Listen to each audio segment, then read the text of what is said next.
Dossier qui est tombé, alors c'est pas exactement le même, mais moi je l'avais écrit en 2004 et il est tombé quasiment tel quel. Donc pour vous dire à quel point les prévisions peuvent être justes. Personne ne m'a remercié. Voilà. C'est incroyable. En 2006, une norme, dossier, je pose tel quel quasiment. Personne ne m'a remercié encore une fois. 2007, pareil. Donc j'espère avoir plus de reconnaissance, car à Conf+, il y a plus de reconnaissance. Merci. Alors, question, je vais me faire virer moi, c'est continue comme ça. Catastrophe. Alors, question numéro 1, c'est quelles sont les 3 étiologies classiques possibles de baisse d'acuité visuelle brutale sur œil blanc indolore compte tenu sous sa maladie de fond. On va dire, je vais être plus précis même, quelles sont les 3 causes de baisse d'acuité visuelle dans la rétinopathie diabétique. Eh bien, il faut les connaître. C'est la complication de la rétinopathie diabétique, c'est l'hémorragie intravitréenne, le glaucome néovasculaire et le décollement de rétine tractionnelle. Pourquoi ? Parce que c'est la rétinopathie diabétique qui est devenue proliférante avec des néovaisseaux, donc des mauvais vaisseaux. Et ces mauvais vaisseaux, ils sont très fragiles, ils peuvent saigner dans la cavité vitréenne en entraînant une hémorragie intravitréenne. Ils peuvent courir le long de l'iris, redescendre, entraîner une rubéose irienne et boucher le trabéculum. Donc c'est le glaucome néovasculaire. Et enfin, troisièmement, les néovaisseaux, ils peuvent tracter la rétine. Ils vont faire que la rétine se rétracte à l'endroit où il y a des néovaisseaux et se décoller. Et c'est un décollement de rétine tractionnel. Entre parenthèses, quels sont les 3 mécanismes de décollement de rétine possibles, l'ENC ? Alors, régmatogène, très bien. Donc c'est l'idiopathique, avec une déchirure qui se produit dans la rétine, et le liquide vitréen qui vient décoller la rétine par cette déchirure. Le deuxième mécanisme, c'est quoi ? Exudatif, donc c'est une inflammation, une exsudation de protéines et de liquide qui va décoller la rétine par un mécanisme inflammatoire, comme dans la DMLA par exemple. Et troisième mécanisme, c'est le DR tractionnel, avec des néovaisseaux qui peuvent tracter la rétine à cet endroit-là et la décoller. Merci. Donc voilà les 3 étiologies classiques de baisse d'acuité visuelle brutale dans une rétinopathie diabétique. Oui, alors... Attends, il y a une qui a le micro. Voilà.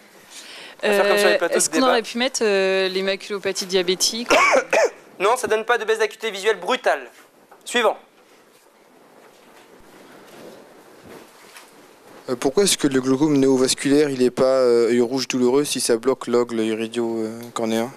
Excellente remarque, car ça donne un œil rouge et ou douloureux. Merci. Une autre remarque? Ah, mais ça, c'est pas de ma faute.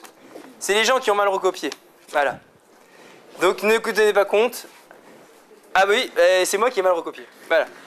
Une autre question. C'était tout? Oui. Attends, chut. Je vais le corriger en direct live, vous allez voir.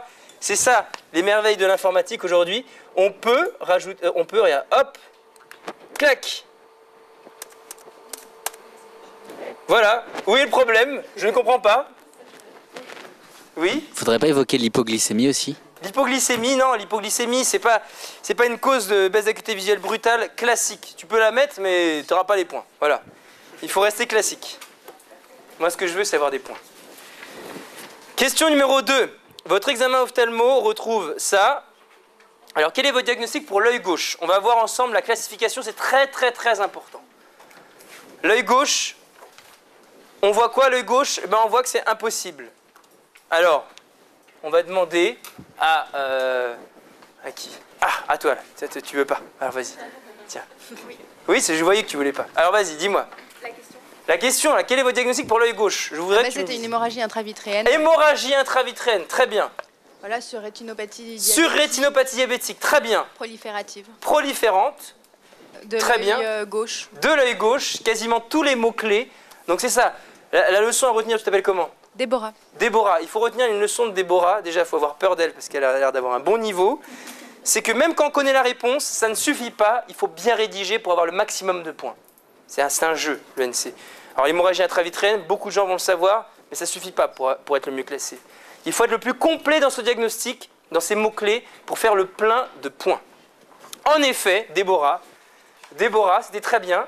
Elle m'a dit hémorragie intravitréenne, ça, comme beaucoup de gens l'auraient sans doute mis. Elle a rajouté surrétinopathie diabétique. Elle a voulu aller plus loin.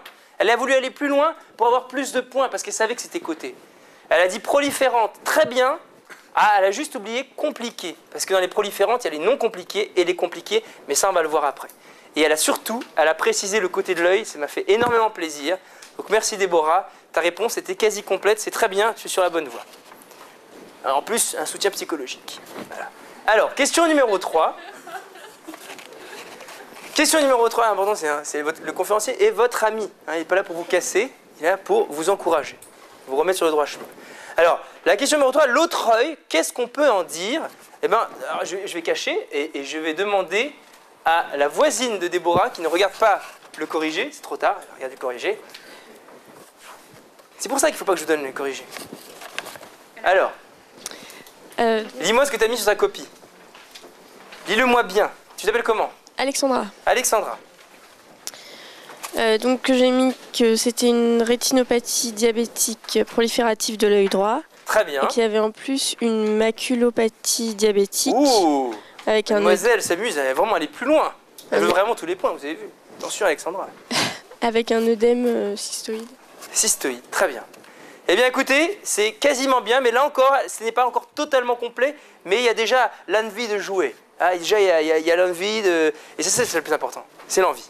Alors, en effet, Alexandra, rétinopathie diabétique proliférante, mais elle n'a pas précisé non compliquée.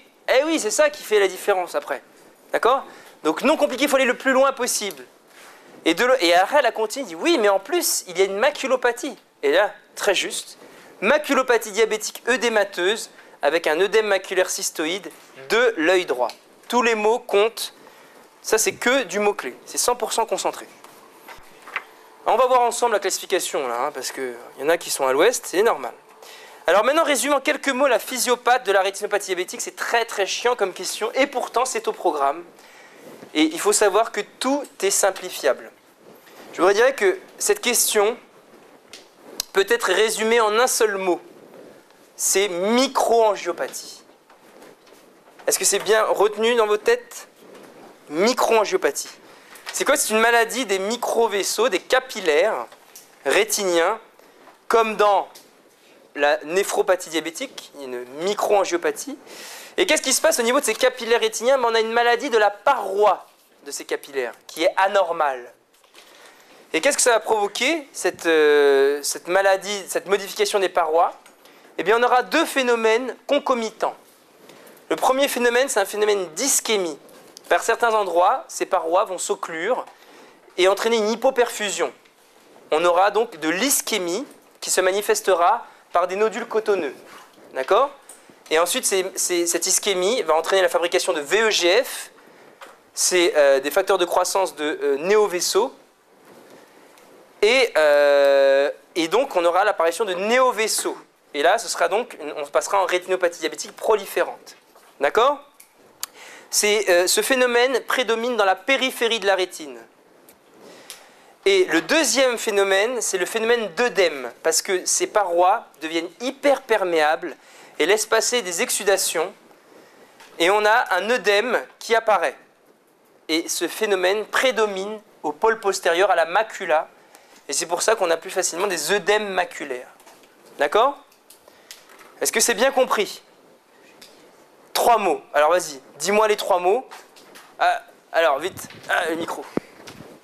Le micro, en fait, il faudrait que je le mette sur moi, mais d'une manière à ce qu'on ne m'entende pas ma voix. Je me demande où est-ce que je pourrais le mettre.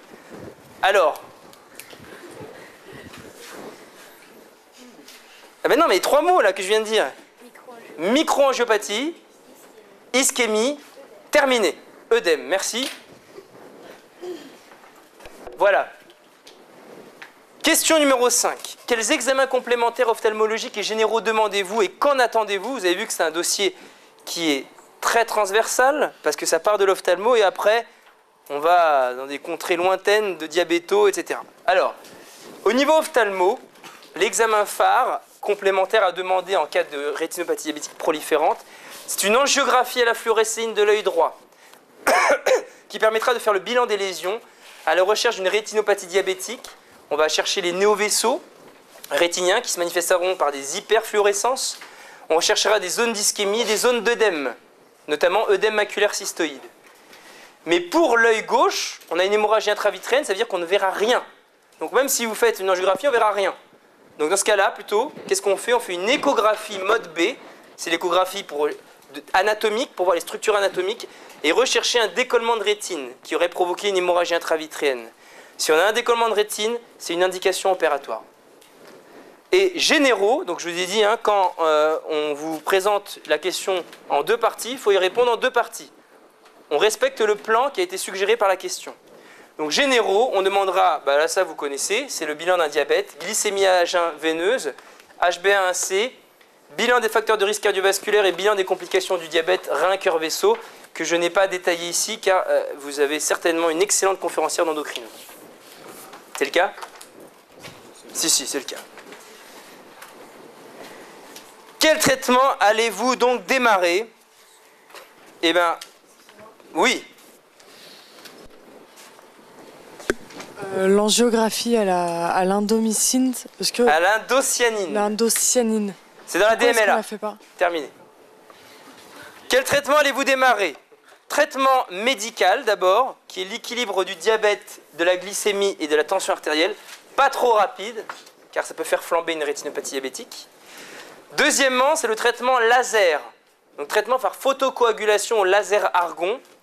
Si jamais on a des néovaisseaux, c'est-à-dire qu'on a une rétinopathie diabétique proliférante, on fera ce qu'on appelle une PPR. D'accord? Vous savez ce que c'est? C'est une photocoagulation panrétinienne. Ça veut dire que on va faire du laser sur toute la périphérie de la rétine. Panrétinienne, c'est on tire sur la rétine. Non, pas du tout. Panrétinienne, c'est sur toute la rétine. Personne ne suit, bon, c'est pas grave. Ensuite, qu'est-ce qu'on fait en cas d'œdème maculaire cystoïde? En cas de maculopathie diabétique œdémateuse, on peut proposer une photocoagulation périfovéolaire en quinconce.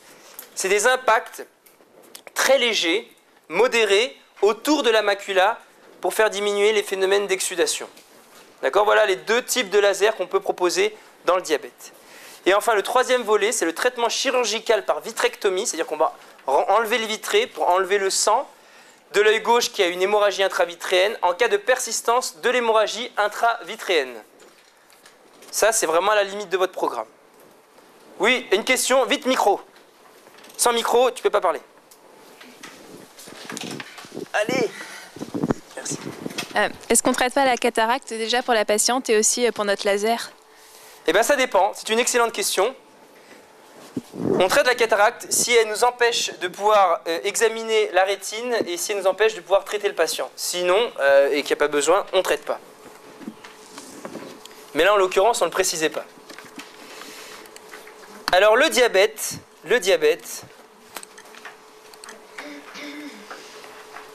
c'est compliqué le diabète.